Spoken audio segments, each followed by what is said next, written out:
It's obvious, it's transparent. And here is what a cover-up looks like. Deep frustrations with the political and economic conditions of their lives. More corporatism, more abuse of our civil liberties, more loss of our privacy. Outright corruption. The government needs to be exposed because it cannot be trusted to expose itself.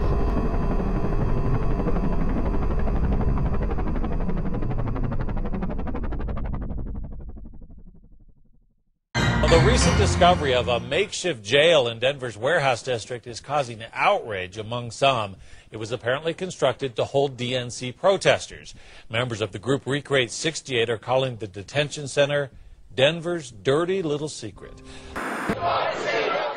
This was the scene in Montebello, Quebec this week. Agitated protesters pushing, taunting the authorities with words and projectiles until police retaliated with pepper spray, tear gas, even rubber bullets. The city never publicly announced plans to construct this facility. Its discovery has caused an uproar. A short distance away, a more peaceful protest by union leaders and their supporters was also going on. All was calm until these three masked men joined in. Put the rock down! This is all right! Activists are calling for an explanation. We're trying to shine a light on this little secret political prisoner camp that was being set up in the city of Denver.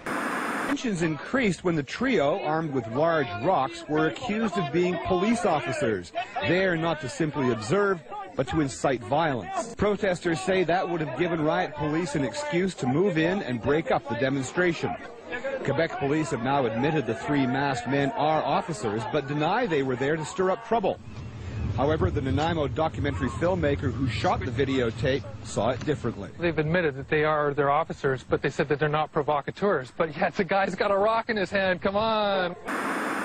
Attorney Elizabeth Ritter received some media coverage 3 years ago at a free trade protest when she was shot with rubber bullets in the back and a leg. Now her case is back in the news because of this. The good news about being able to watch you guys live on TV is that lady with the red dress. A police video shot after the shooting incident, just released following a review of excessive force complaints at the protest. I don't know who got her, but when it went through the sun, it hit her smack dab in the middle of the head. From the street of Miami.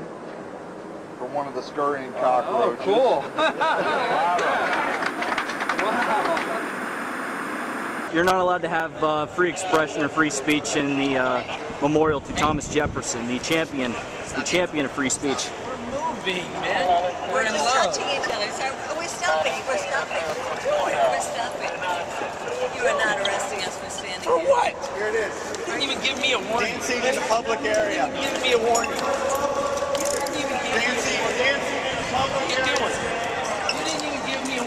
We can dance if we want to. We can leave our friends behind. Because if cops don't dance and if they don't dance with us, no friends of mine.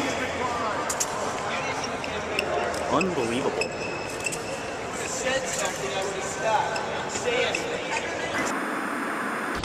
No officer has been charged or disciplined in Ritter's rubber bullet incident, nor is it under investigation. Susan Candiotti, CNN, Miami.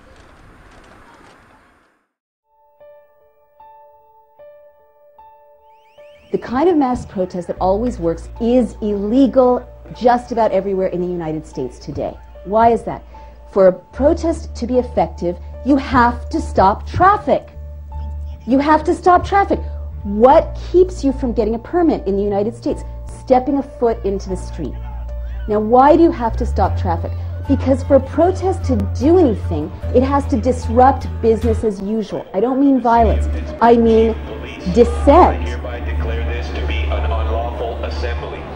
You know, Martin Luther King, who wrote Letter from Birmingham Jail because he marched without a permit, said sometimes it is important for the tension to rise up, for people to see that all is not well, and that you do that by stopping traffic. That's how citizens indicate, you know, business as usual is not acceptable. So now we cannot do it.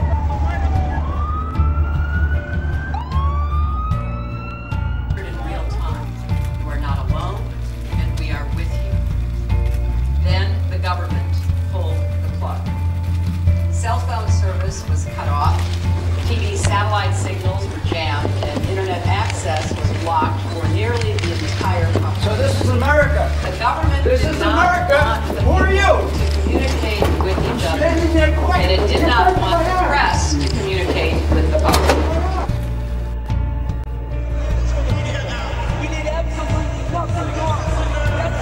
You must leave.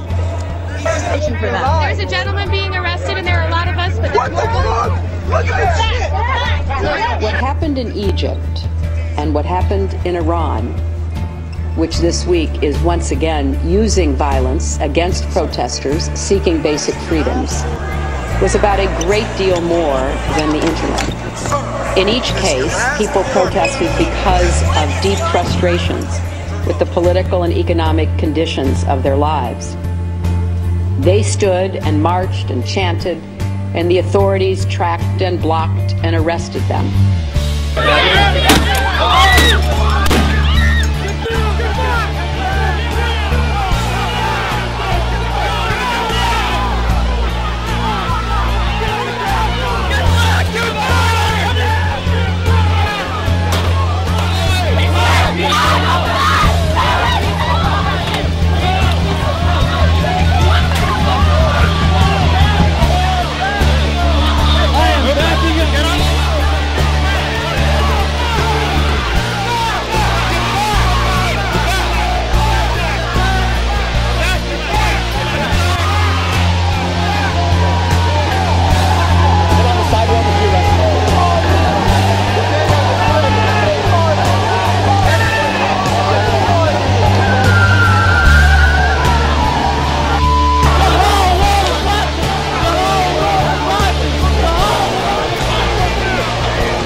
I've never seen anything like this. This is the most insane thing I've ever seen.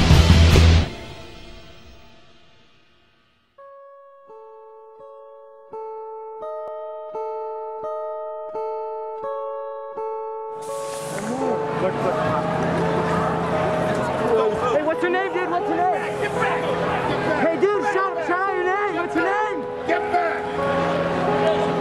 Get back!